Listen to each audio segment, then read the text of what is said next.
నమస్కారం. పయనించే సూర్యుడు నిరంతర జ్వాల టీవీ ఛానల్కి స్వాగతం.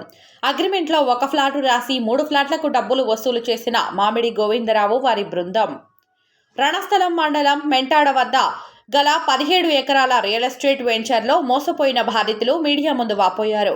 తాజాగా తన చేత 3 ఫ్లాట్లకు 30,000 రూపాయలు అగ్రిమెంట్ కట్టించుకుని అగ్రిమెంట్లో మాత్రం ఒక ఫ్లాట్కే తాను అగ్రిమెంట్ కట్టినట్లు నిరక్షరాస్యుడైన తనకు రాయించి ఇచ్చారని మెళియాపుట్టికి చెందిన బోను చంద్రశేఖర్ అనే దినసరి కూలీ తన ఆవేదనను వ్యక్తం చేశాడు.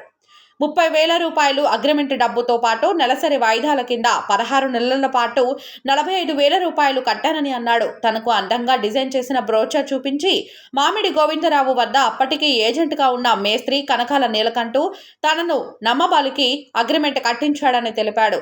తీరా అక్కడికి వెళ్లి చూస్తే పైన భూమి ఉన్నప్పటికీ కింద భాగం ఇసుకతో ఉందని వివరించాడు. అయ్యా, నేను కూలివాడినని పిల్లల భవిష్యత్తు కోసం రెక్కలు ముక్కలు చేసుకుని డబ్బులు సంపాదించి మామిడి గోవిందరావుకు ఇచ్చానని, ఇసుక భూమి అంటగట్టి నా కష్టాన్ని మీరు దోచుకోవడం అన్యాయమని ప్రశ్నిస్తే తనకు దిక్కున్న చోట చెప్పుకో అంటున్నారు. ఈ విషయంపై పలుమార్లు మామిడి గోవిందరావును ప్రశ్నించగా శ్రీకాకుళం ఆఫీసుకు వచ్చి మాట్లాడు అని చెప్పారు. ఎన్నిసార్లు ఆఫీసుకు వెళ్లినా మామిడి గోవిందరావు తనకు కలవలేదని, పైగా ఆఫీసులో పనిచేస్తున్న వారు తనను దుర్భాషలాడుతూ దురుసుగా ప్రవర్తించేవారని, చివరకు కడుపు మండి ఇదెక్కడి అన్యాయం అని తాను కట్టిన డబ్బు తనకు తిరిగి ఇవ్వండి అని గట్టిగా ప్రశ్నిస్తే మామిడి గోవిందరావు ఆఫీసు సిబ్బంది మెడపట్టి బయటకు గెంటుతున్నారు. ఇప్పటికైనా న్యాయం చేయాలని, తనకు రావాల్సిన సొమ్మును లెక్కించి ఇవ్వాలని మీడియా ముందు ఆవేదన వ్యక్తం చేశారు. అయ్యా నమస్కారం. మాది మెలియాపుట్టి మండలం, మెలియాపుట్టి పంచాయతీ, పొందరవీధి, బోన్ చంద్రశేఖర్ అనే ఉన్నాం. మాది కూలి చేసేవాళ్ళం.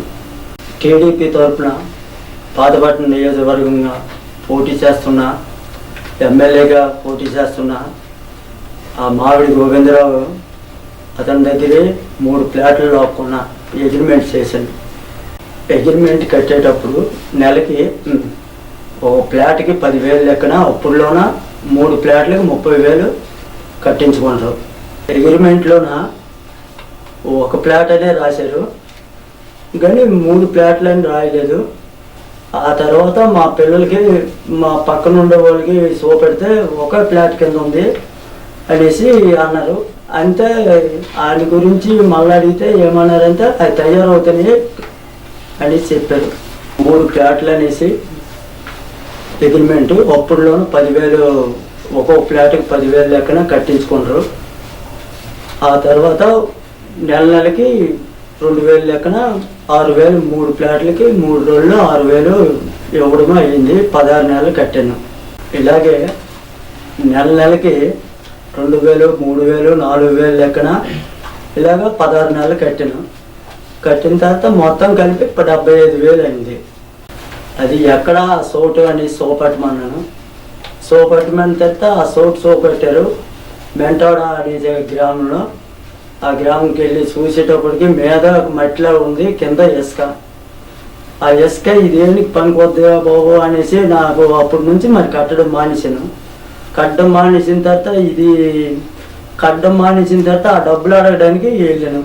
డబ్బులు ఫ్లాట్లు వద్దు, నాకు డబ్బులు ఇచ్చాడంటే ఎప్పుడు ఆఫీస్కి రా శ్రీకాకుళము అని మామిడి గోవిందరావు అనేసి శ్రీకాకుళం పిలిచాడు. ఎన్నోసార్లు వెళ్ళేవాడు. నాకు తెలీదు, చదువు రాదు. ఇంకొకటికి తోడుగా పట్టుకెళ్ళాడు. నాడికి ఒక 500 ఖర్చు, నాకు కూలిపోయేది, నాకు ఒక 500 ఖర్చు.